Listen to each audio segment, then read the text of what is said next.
Technology మన కళ్ళ ముందే చాలా వేగంగా ఊహించనంతగా మనం మారుతూ ఉంది. దాంట్లో భాగంగానే ఇప్పుడు హ్యూమనాయిడ్స్ మానవుల్ని పోలినటువంటి రోబోలు వచ్చేస్తున్నాయి.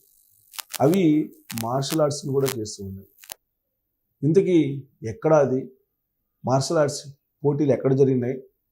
హ్యూమనాయిడ్స్ లాంటి మానవుని పోలినటువంటి రోబోలకి అసలు హెవెన్ టెంపుల్ అనేటువంటి ప్రాంతం ఎక్కడుంది అనే దాని మీద మనం విశ్లేషించే ప్రయత్నం చేద్దాం. చైనాలో టెక్నాలజీ పరంగా చూస్తే ప్రపంచంలోని ముందు ఉంటుంది.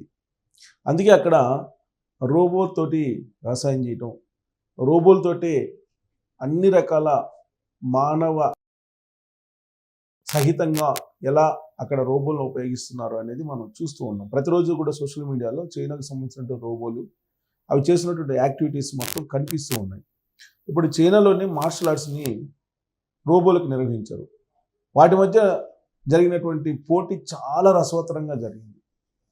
హ్యూమనాయిడ్స్ అంటే రోబోలు మనుషులను పోలిన రోబోలతో జరిగినటువంటి ఈ మార్షల్ ఆర్ట్స్ ఇప్పుడు ప్రపంచవ్యాప్తంగా పెద్ద చర్చనీయాంశం అయ్యాయి. దానికి సంబంధించినటువంటి న్యూస్ ఏంటో చూద్దాం. అసలు ఎంత టెక్నాలజీ ముందుకెళ్తుంది అనేది ఈ న్యూస్ చూస్తే మనకు అర్థం. చూడండి, మార్షల్ ఆర్ట్స్ ఎరగదీసిన చైనా రోబోలు.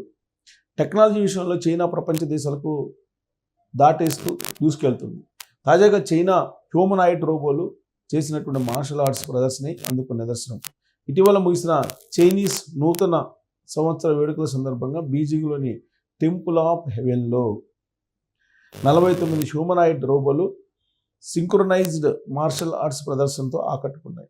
చైనీస్ రోబో కంపెనీ యూనిట్రీ విడుదల చేసిన ఈ 40 సెకన్ల వీడియో రోబోలు పంచులు కిక్కులు ఇస్తూ అత్యంత కష్టమైనటువంటి పల్టీలు కొడుతూ అద్భుతమైనటువంటి టైమింగ్తో మార్షల్ ఆర్ట్స్ ప్రదర్శించాయని గ్లోబల్ టైమ్స్ నివేదించింది. ఇవి ఏఐతో చేసినవి కాదు, రోబోలు చేసిన నిజమైనటువంటి షాట్లు అని పేర్కొంది.